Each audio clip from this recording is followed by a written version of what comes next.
Hello, Sean Broderick here. Thank you for joining me today for this emergency briefing, Uncommon Wisdom's premier gold forecast for 2013.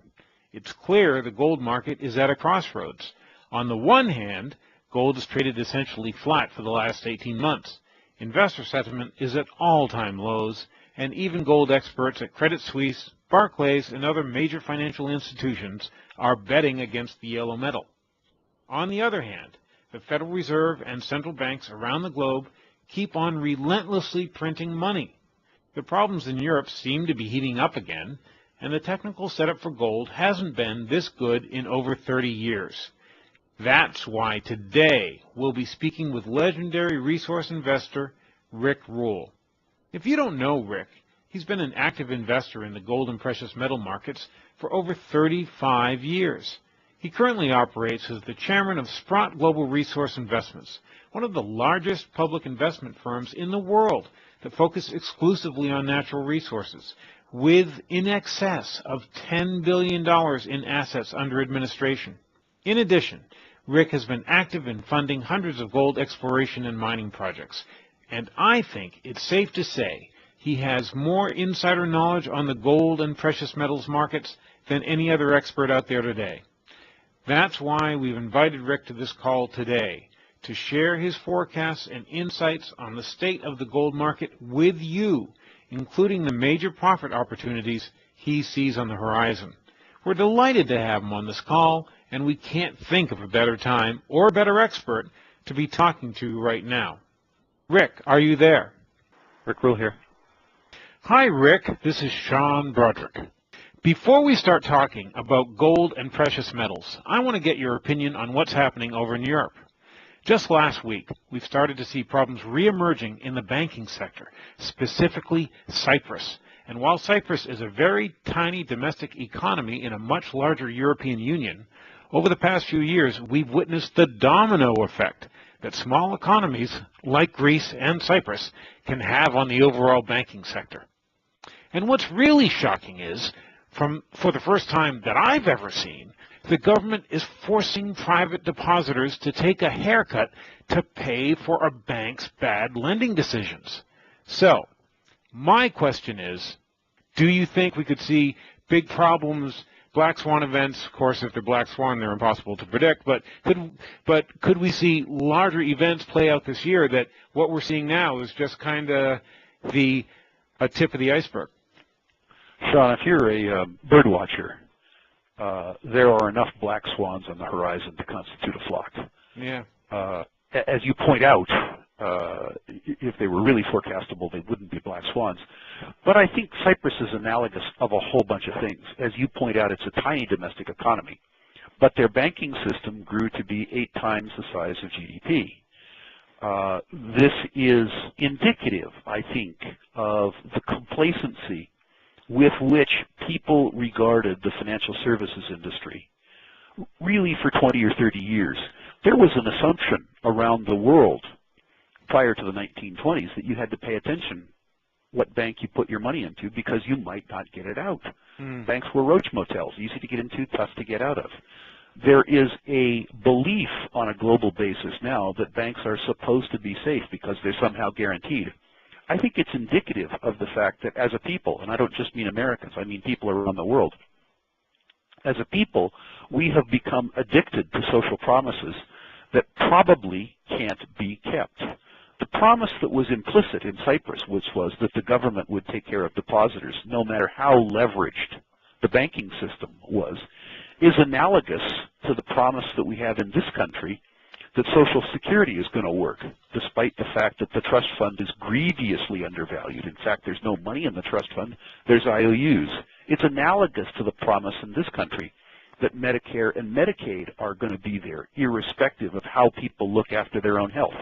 What I'm trying to say is that the promise that went awry in Cyprus is not unlike the promises that are going awry around the world. The periphery in Europe came to believe that the promises that Germany could make to its citizens, because Germany could afford them, were concurrent with promises that could be made to societies that had less robust balance sheets and income statements. And those promises turned out to be lies. When I look back at 2008, and I look at the set of circumstances that I think caused the 2008 crisis, the manifestation, of course, was subprime mortgages. But when I look at societies living beyond their means, insufficient savings, insufficient balance sheet, insufficient income statements, overly leveraged financial services industries, and things like that, I don't see how, as a society, either in Europe or in North America, we have addressed the conditions precedent to the 2008 event. And if you haven't addressed the condition precedent, I don't see how you can expect not to repeat it. I just don't understand it. I'm not trying to say it's inevitable. I'm not trying to say it's imminent. But I don't see how we have addressed any of the root causes. What I think has happened, Sean, is that as a society we have become complacent to the attempts of the authorities to substitute liquidity, that is cash in the system, for solvency, that is the ability to make good on society's promises. And I think that's what Cyprus represents. I totally agree, and it's something I've been pointing out to my subscribers for years, and it's why I like investing in natural resources in general and gold more specifically. Which brings me to my next question. I'm not asking you to call the bottom in gold and silver, but what's your view of the circumstances that would trigger the next bottom in gold and silver? What would really trigger the next leg up? I think it will be a realization, and I think it'll be a slow realization on the part of investors, that the level of public expenditure that we, and I use the word in quotes, enjoy in developed countries is unsustainable. Mm-hmm.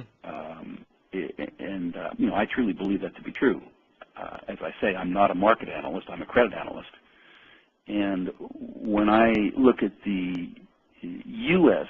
government statements, the fact that we have $16 trillion in current liabilities and some number where the estimates start at $65 trillion in off-balance sheet liabilities, and those numbers grow at $5 trillion a year, $1.5 trillion on balance sheet liabilities, this can't be sustained. Mm-hmm. You just can't grow your way out of that, particularly when every additional dollar of stimulus generates less and less and less GDP growth. You can't even counterfeit your way out of it. And I think when people come to realize, and I don't mean Wall Street comes to realize, I don't mean the sort of fee whores come to realize, because they won't,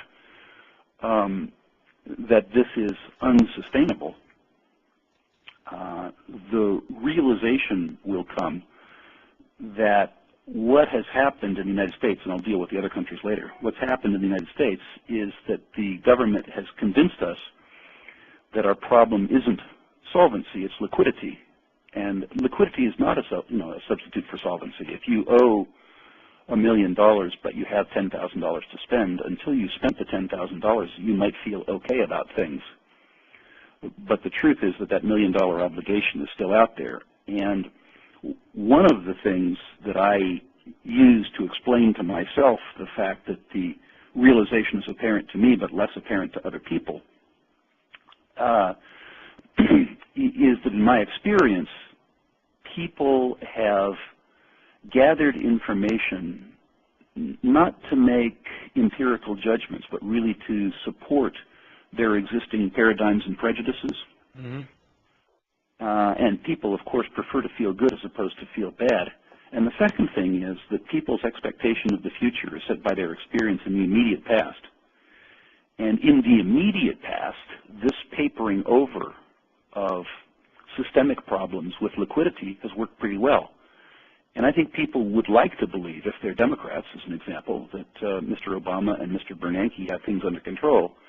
And I think people, if they're Republicans, would like to believe that all we need to do is win the interim elections and get the Republicans in place, and that will make things in control. I think it's very difficult for people to get their minds wrapped around the fact that in Western countries we don't generate enough utility to sustain our lifestyle, and that the bills for the fact that our lifestyle has outpaced our generative ability for the last 20 years are going to come due and that somebody's going to have to pay them.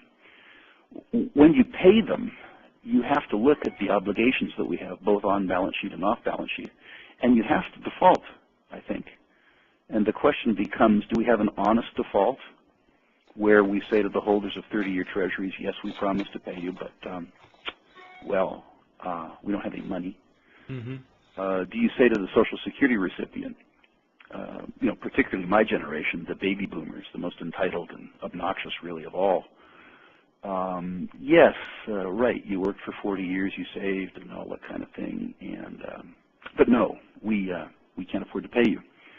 Or do you default by depreciating the denominator of the obligation? In other words, by making the purchasing power of the obligation less. And I personally believe that the avenue that will be chosen will be Avenue 2, kicking the can down the road. And so I believe that what will happen is that the deterioration of the dollar that we've seen over the last 40 years will continue and probably pick up speed.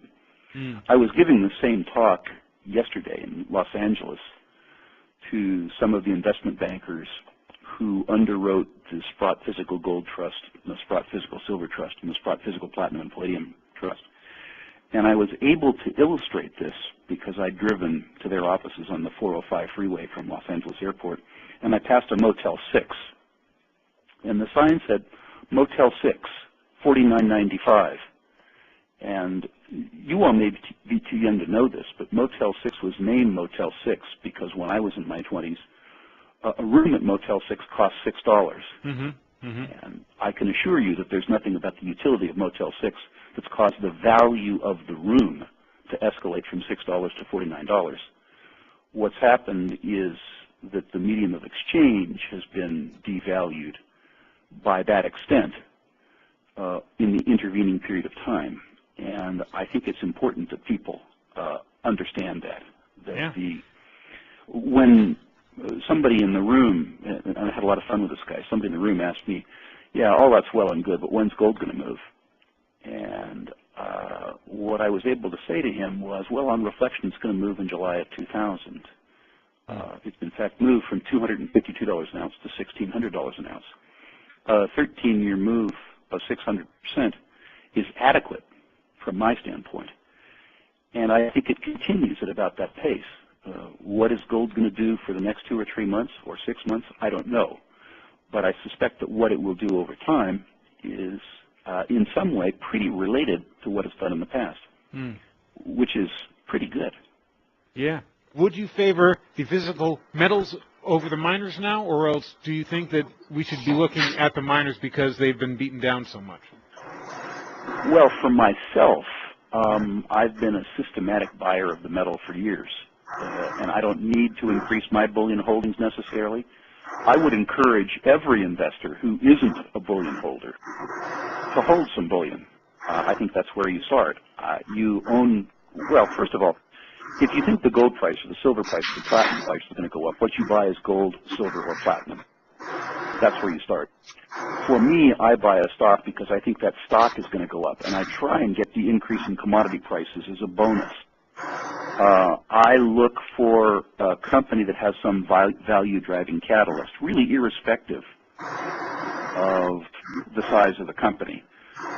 So from my own point of view, while they're related investments, they're different investments. I am, in some senses, a sort of a classic gold bug. You know, when I think about gold, and I'm using gold now parenthetically to cover the whole bullion universe, but when I think about gold, I think of it in the classical sense. I think of it in the context of a financial asset that isn't simultaneously somebody else's liability, payment that isn't a promise to pay, but is in fact payment itself, a commodity or group of commodities that doesn't have a domestic, political constituency for devaluation, all those types of things. And for that reason, I urge people to have bullion in their portfolio as a means of preserving their purchasing power against the depreciation of the denominator, meaning the U.S. dollar or the yen or the euro, whatever the currency is where people live, separate and apart from buying the mining shares. I laughingly refer to that as the fear trade. The greed trade, buying the mining shares, is something that I think will reward people over the next 2 or 3 years.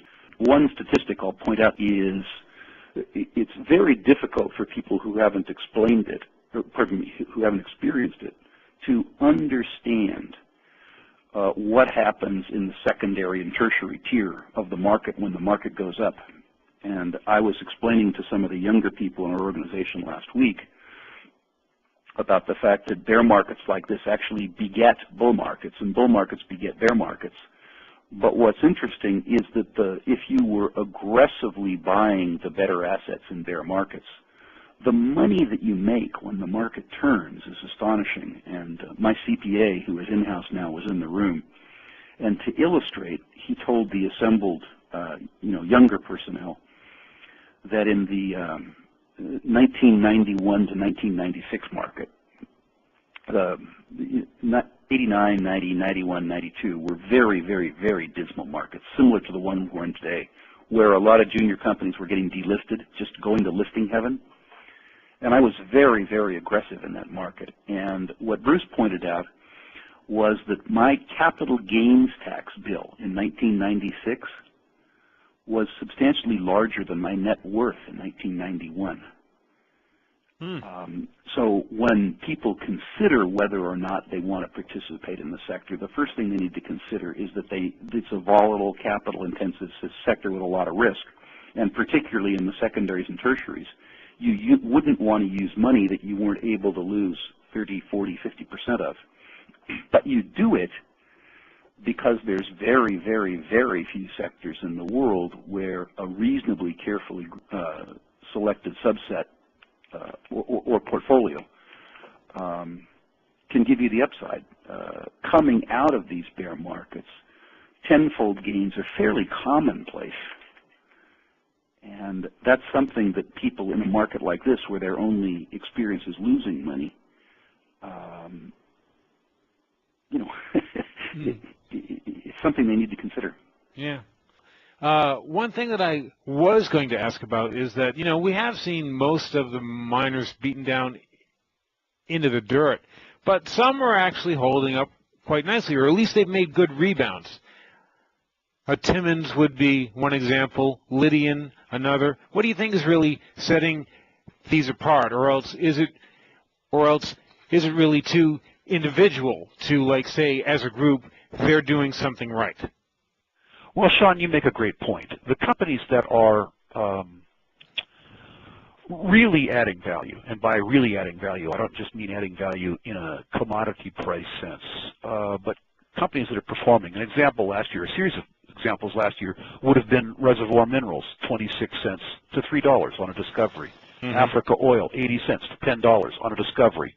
Goldquest, admittedly, round tripping, almost from 6 cents to $1.60 back to 60 cents on a discovery.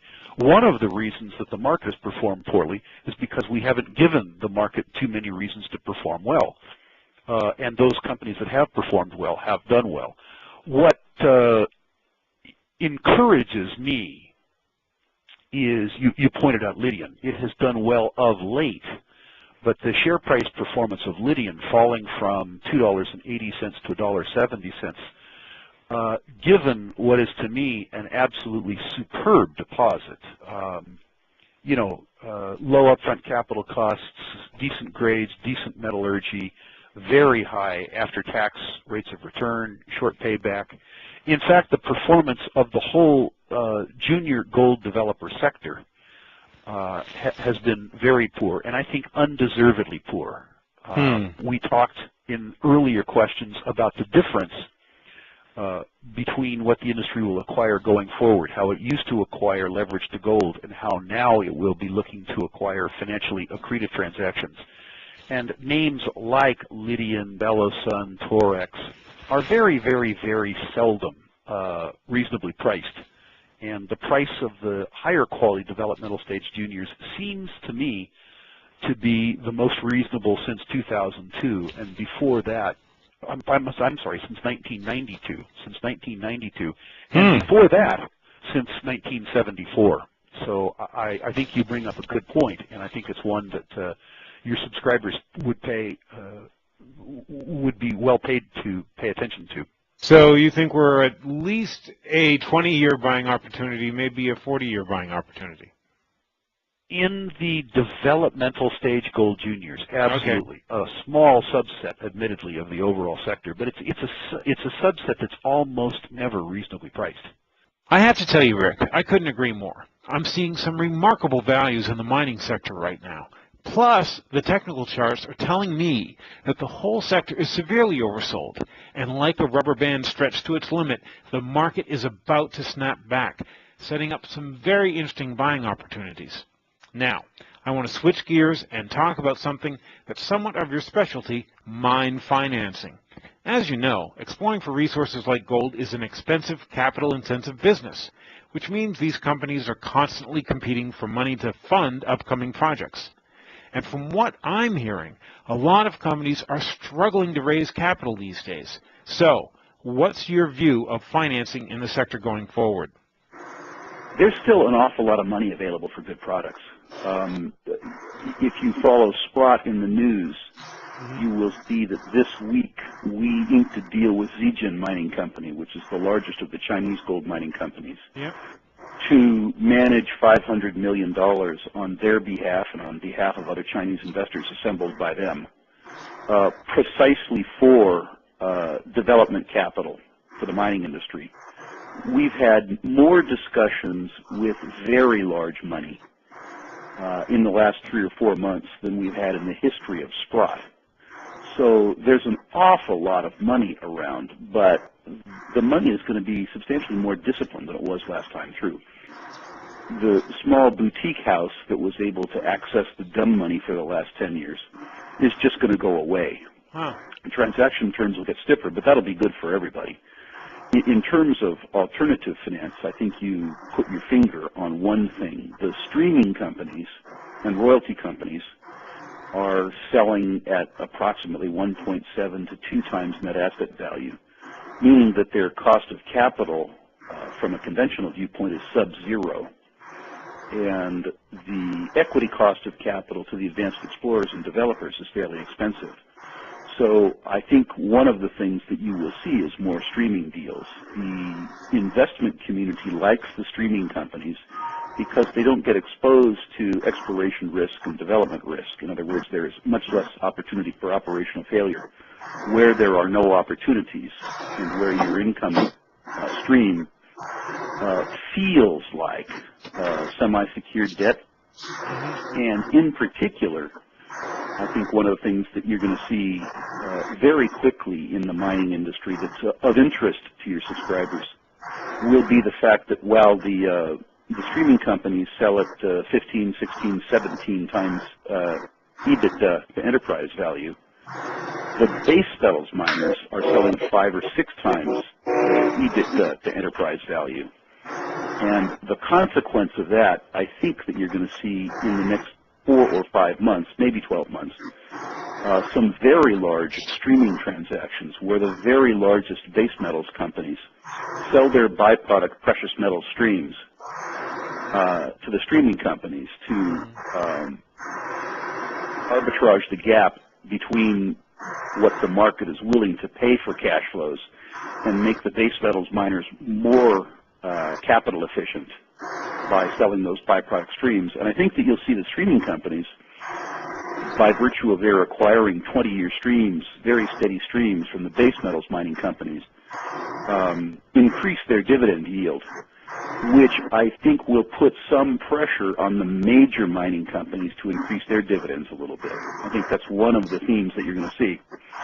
And I think it's going to be important to your readers. I think the streaming and royalty companies, although on a net present value basis they're certainly premium priced now, will do well in the market because they won't disappoint and because they'll be consistent dividend raisers. And the concern that has been expressed about where the new streaming deals will come from, larger streaming deals will come from, will go away because of their ability to secure byproduct streams from companies like BHP, RTZ, Freeport, companies that are locked into base metals multiples. So I think that's one of the first things that we'll have to look at. Well, I'll leave it there. That was a long-winded answer. No, that's okay. That was excellent stuff. Now, since we haven't talked about them yet, what's your view on the explorers, and what do you look for when analyzing the explorers? It starts with people. Mm-hmm. People make the mistake of looking at an exploration company as an asset-rich company. If you start with the premise that 1 in 3,000 mineralized anomalies becomes a mine, what you realize very quickly is that most of these properties should more rightly be considered liabilities than assets. Mm-hmm. They are a requirement, or at least an opportunity to spend money with a low probability of success. So the real asset in a junior exploration company is the skill sets of the management team, the ability to separate between the good, the bad, and the ugly. And you start in a qualitative, not a quantitative sense. You look for a management team that is engaged in an endeavor that very, very, very closely resembles the endeavors that they've been successful in the past. And this is going to sound harsh, but if they haven't been successful in the past, don't consider them, because there's too many to let these guys clutter your inbox. You will have somebody come up to you at PDAC when you ask them the question about their success. Say, oh yes, I've had success in mining. And what you'll learn is that the success was that they operated a producing gold mine in Archean, old rock terrain in French-speaking Quebec. And what they're proposing to take money off you for is exploring for oxide gold in tertiary volcanics in Spanish-speaking Peru. So while they suggest that their success occurred in mining, what happens, in fact, is that the intellectual requirements and the experience that they gathered in their success are completely inappropriate to the endeavor that they're asking you to fund on a going-forward basis. And it's the equivalent to them not having any success at all. Mm-hmm. So it makes it difficult from an analyst point of view, because the quantitative tools that one might use for broad-based screening are much less efficient. You need to question management team, first of all, to find out their qualification to answer further questions. One of the things that I like to ask people if I've known them for a little while, and I ask them as gently as I can, it's going to sound like a harsh question, but one of the things I say is, why should I care about what you have to say on this topic? Tell me something about your specific expertise relative to the task you have at hand, and why your opinion and why your information would be of objective value to me. Mm-hmm. And that generally causes about a 90% decrease in the numbers of companies that I have to consider. Usually right at the very, very, very beginning, what I find is that the management team doesn't have the optimal skill sets for the task at hand. It doesn't mean that they can't succeed due to luck or perseverance or hard work. It means that the probability of them doing that relative to the size of the reward means that from a completely objective viewpoint, I can't afford to waste either time or money with them. Mm-hmm. You really make an excellent point, and it's one of the reasons I always get on the phone and talk to executives and geologists. I travel around the world to industry conferences, and I have private chats with the industry's top experts like you. I'll even hop on a helicopter to visit a mine in person, to see the excavation in process and the quality of the ore personally. And I can tell you this, if you don't have someone doing all this for you, there's a big chance that you'll miss out on a key warning sign that tells you to stay away from certain companies. Now, let me step back for a second. For many investors, not necessarily mine and probably not the people who invest with you, when they think a gold company, they think Newmont, Barrick, something like that. Do you think those companies have come down to a point where, like, mom and pop investors who don't really want to buy anything else should actually start looking at them again? Or do you think these large companies still have more pain to actually go through? I think they're reasonably priced, so I think they're headed lower. Oh.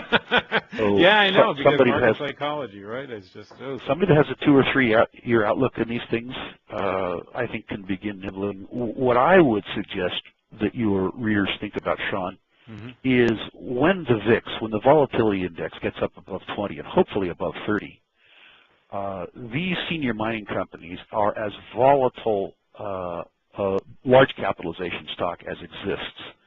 And one of the most fun things you can do in this market is buy something like Barrick or Goldcorp or even Kinross during periods of high volatility, and then sell short-dated puts and calls against them.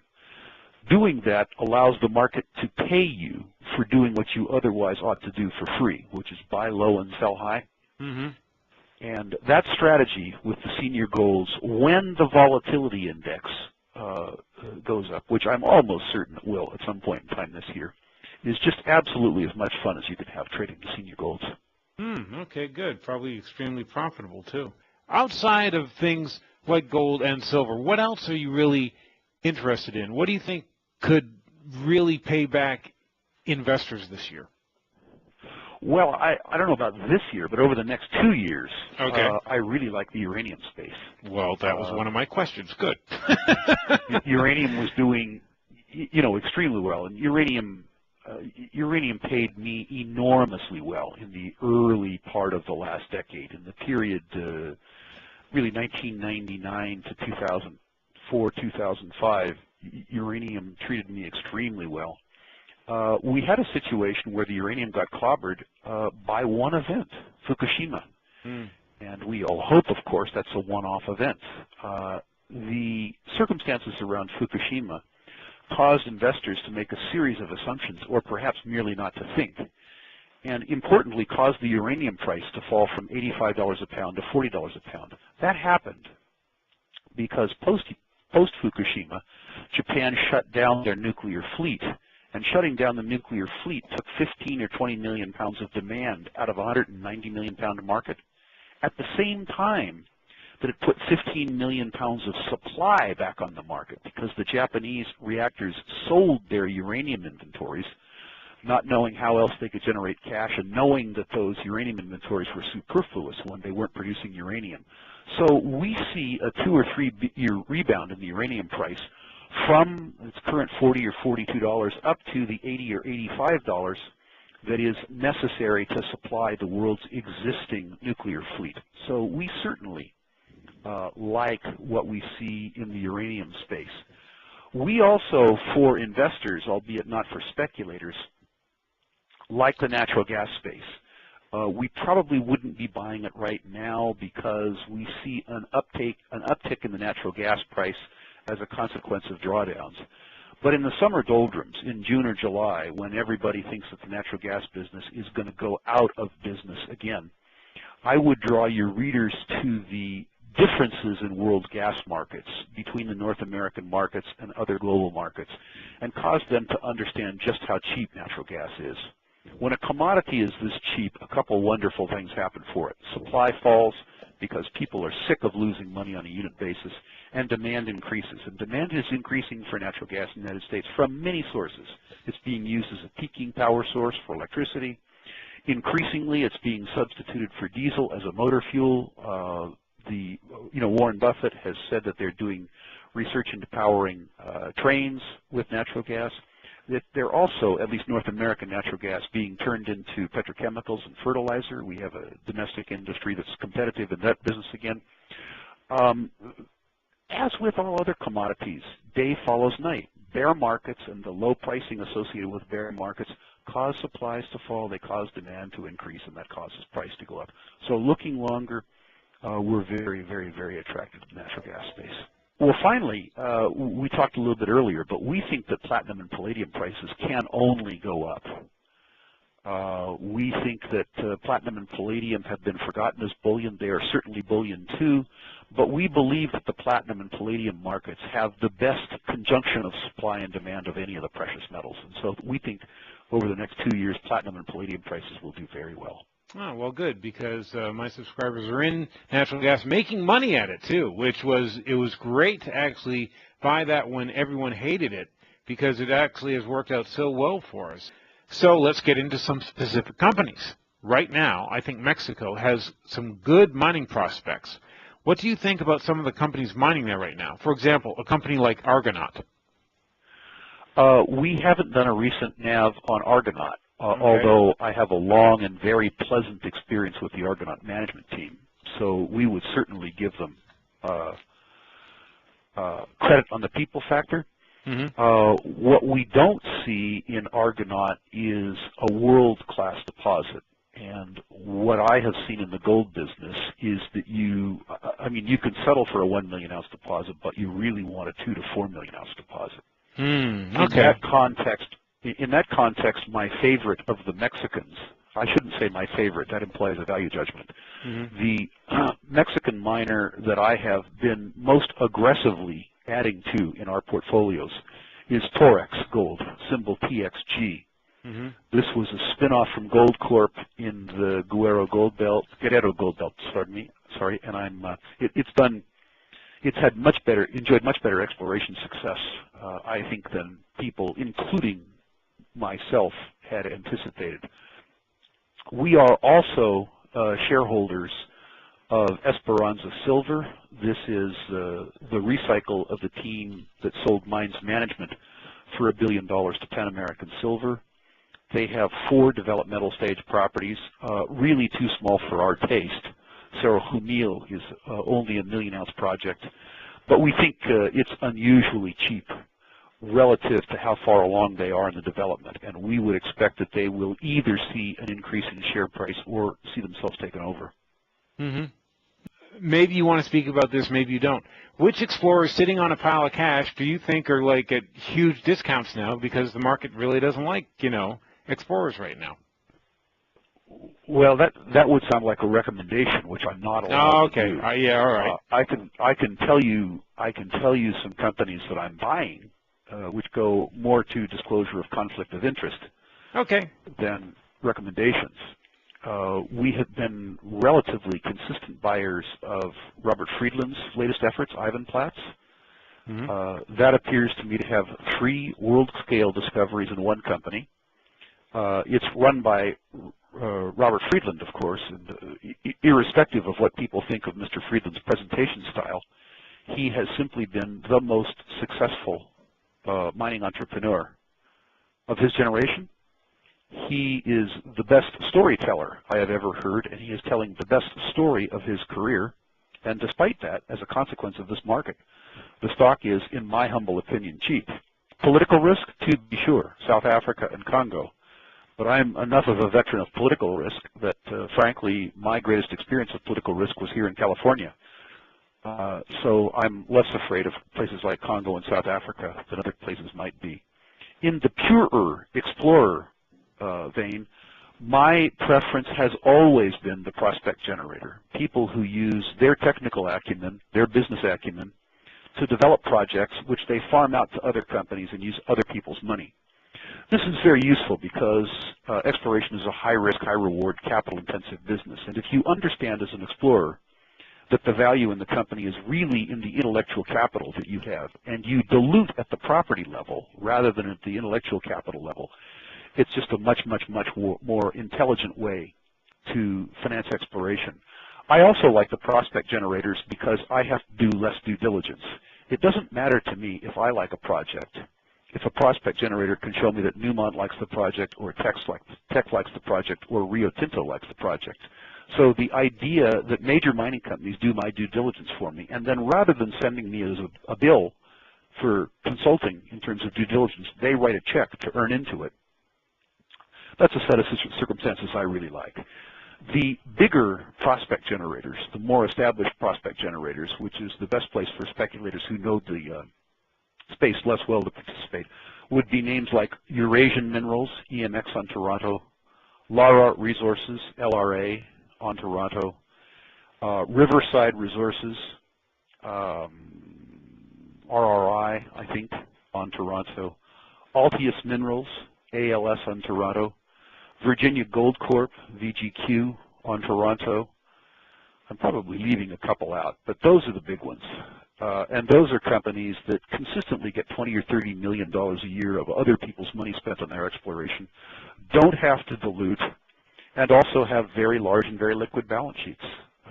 That's where I like to be in the exploration sector. And I have to tell you, focusing on prospect generators for 30 years in this business has given me investment results in exploration that are probably 3 standard deviations better than the market average. It's been extraordinary for me. Yes, that is remarkable, Rick, and I just want to remind anyone listening that the companies Rick named are not recommendations. Do not go out and buy them right now. Tomorrow, we'll dig deeper into some more specific ways to invest in this sector. So, before we go, let me ask you this. Are there any topics that I haven't covered in our 2 talks that you think I should really be focused on? What's the thing that I'm really missing here? No, but I'm glad you gave me the opportunity to expound on the prospect generators. Sure. Because that's the thing, that's the secret weapon, if you will, with regards to my success in exploration speculation. It has been to understand that exploration is almost a research and development business. It has as much in common with Silicon Valley as anything else. It's not an asset-intensive business. And participating in the exploration sector by building a portfolio of prospect generators and letting your due diligence be done by major mining companies and letting the exploration funding be done by the major mining companies is, while it is not a guarantee of success, the closest thing to a guarantee that somebody's going to enjoy in this sector. It's something that's worked just spectacularly for me. Building and maintaining a portfolio of prospect generators, particularly funding them with private placements in markets like these where you get a full warrant, a long-term warrant, and then experiencing exploration success is just as much fun as you can have. I remember, I don't know if it was 2001, 2002, funding a group of 3 small prospect generators that were active in northern Canada. They were Attack, Strategic, and Cash. And we financed them each in the 10 or 15 cent level. We had to finance them again and again. I think the first one we sold was Cash at 80 cents. And, 80 cents from 10 cents is not a bad move with a full warrant. But then what happened, of course, is that Attack made their discovery. And I remember very well financing Attack at 10 cents and then financing it again at 35 cents. And to see that stock go to $10 was truly a spectacular event. And it's the type of move that you can get in exploration, but it's the type of move that you can only afford to get in a portfolio sense if you do it for the long term and you do it utilizing the prospect generator business model. The other thing that you have to ensure the wise people is bear markets beget bull markets. That's what happens. And in order to buy low and sell high, you have to have first bought low. Right. My own personal example, I think I related to you before. My capital gains tax bill in 1996, exceeded by a substantial margin my net worth in 1991. That's the explosive upside associated with these things. They are truly, truly, truly wild if you get a conjunction of a couple discoveries and a recovery in the market. And that's what happened in, the early 1990s market. I mean, it was truly spectacular what happened. And this market is, if anything, more exaggerated, not because the market has sold off worse than the 1990 market or the 2000 market, but because the companies that sold off had been so force-fed capital in an 8-year bull market that the corpses that were picking over are substantially fatter than they were then. That's a good way to look at it. Rick, thank you for your time. You've given us all a lot to think about. I hope you can come back and join us soon. And I just want to remind everyone that's listening in that you're automatically on the list for tomorrow's call too. Write it in your calendar, tomorrow, April 5th at 12 noon Eastern. Be sure to watch your email inbox for the new link. You don't want to miss it. I'm going to be giving you my own forecast on gold. Plus, I'm going to show you how you can use this kind of intelligence to turn every $10,000 into $97,400, $124,500, $148,100, and a staggering $523,700 in profits, all without using options or futures. I look forward to seeing you there.